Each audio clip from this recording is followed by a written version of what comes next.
MLA बहू। सुमन और ऋषभ एक दूसरे से बहुत प्यार करते हैं, जिस पर वो अपने अपने घर में शादी की बात करते हैं। माँ, मैं ऋषभ से शादी करना चाहती हूँ। अरे बेटा, तुमने तो हमारा खूब नाम रोशन किया है। अगर तुम खुश हो तो हमें कोई दिक्कत नहीं है। जहाँ सुमन के घर में सब कुछ सुलझा होता है, वहीं दूसरी तरफ ऋषभ अपने घर की पहेलियां सुलझाने में लगा होता है। पापा, सुमन बहुत संस्कारी और अच्छी है। आहा, जरूर। आशिकी करती है और संस्कारी। वाह जी वाह। माँ, तुम ही बोलती हो सबके साथ प्यार से रहना हमारे संस्कार है। अरे ठीक है, एक बार। क्या एक बार? आप तो चुप ही रहिए। पैसे देखकर हमारे सीधे साधे लड़के को फंसा लिया। माँ, सुमन एमएलए है, उसे इन पैसों की कोई जरूरत नहीं है। ऋषभ की बात सुनकर पूरा परिवार हैरान रह जाता है। अरे क्या बात है देवर जी, आपने तो सीधा असेंबली में ही डाका मार दिया।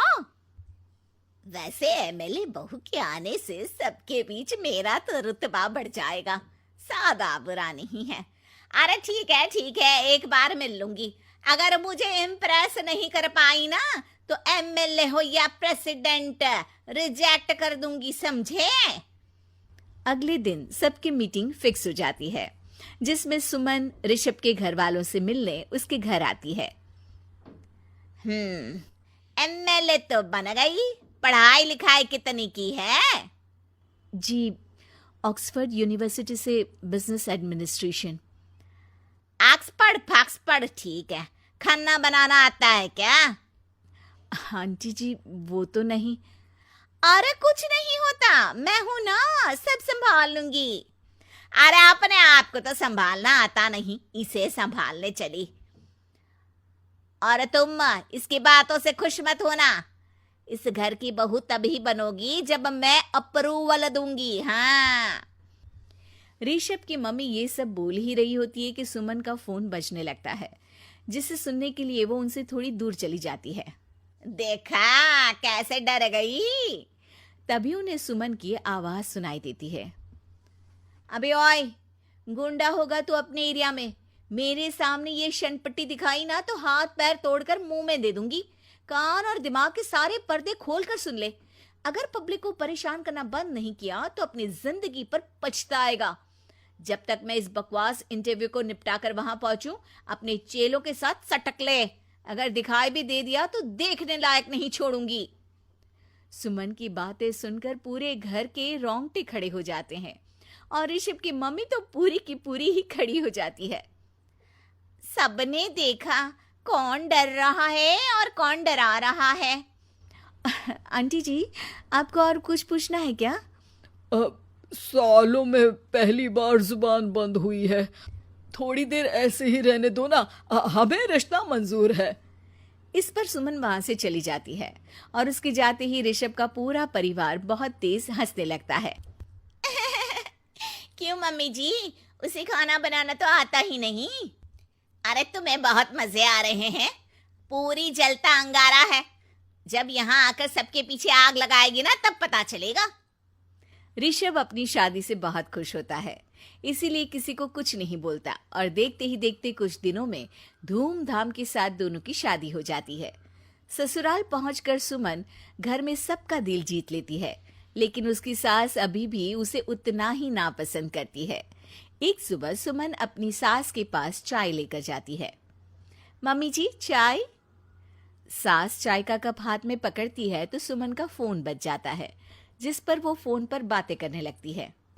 हाँ, चाय? नहीं, हाँ जहर दे दो। अरे रुको भाई, अभी शादी हुई है, थोड़े दिन बाद खत्म करते हैं ना। सुमन की बातें सुनकर उसकी सास की सांसें ही थम जाती है। वो मन ही मन सोचती है, भगवान, मेरी तुम्हारे साथ कौन सी दुश्मनी थी जो इसे यहाँ मेरी जान लेने के लिए भेज दिया। अब क्या हुआ मम्मी जी, आपने चाय नहीं पी? आज से मैंने चाय पीना छोड़ दिया। इस पर सास तो उठकर वहां से चली जाती है, लेकिन सुमन वहीं खड़ी रहती है, कुछ समझ नहीं पाती। तभी उसकी भाभी भी वहां आ जाती है। आहा, तुमने तो मम्मी जी की अच्छी खटिया खड़ी की है। इतने साल मुझे बहुत परेशान किया, अब आई खुद की बारी। अरे पर मैंने क्या किया? अरे रिश्ते वाले दिन तुमने फोन पर जो बात की थी, मम्मी जी अभी उस डर से बाहर निकली भी नहीं थी और आज फिर तुम्हें फोन पर बात करते हुए सुन लिया। अरे तौबा तौबा, मेरा ऐसा कोई इरादा नहीं था। वो तो मेरे काम में कुछ ऐसे लोग मिल जाते हैं जिनसे इस तरह की बात करनी पड़ती है। अरे वो जो भी हो, मुझे तो बड़ा मजा आ रहा है। अपनी भाभी की बात सुनकर सुमन बहुत परेशान हो जाती है और सबको सच बताने के लिए एक जगह इकट्ठा करती है। अरे क्या हुआ? सबको यहाँ क्यों बुलाया? मम्मी जी, मेरा आपको परेशान करने का कोई इरादा नहीं था। पहले मैं एक गुंडे से बात कर रही थी जो मुझे धमकी देकर पब्लिक को बहुत परेशान कर रहा था, और अभी मैं अपने सेक्रेटरी से बात कर रही थी जिसने पहले पूछा कि मैंने चाय पी। जब मैंने मना किया, फिर जहर की बात चूहों के लिए हुई थी। ऑफिस में बहुत चूहे हो गए हैं ना, और आखिर में एक गुंडे के केस की बात थी जिसमें मैंने बोला कि अभी मेरी शादी हुई है, इसलिए थोड़े टाइम बाद उसका केस खत्म करते हैं। हाश, अब मतलब कि अब मैं चाय पी सकती हूँ। हाँ हाँ, मेरी ड्रामा क्वीन।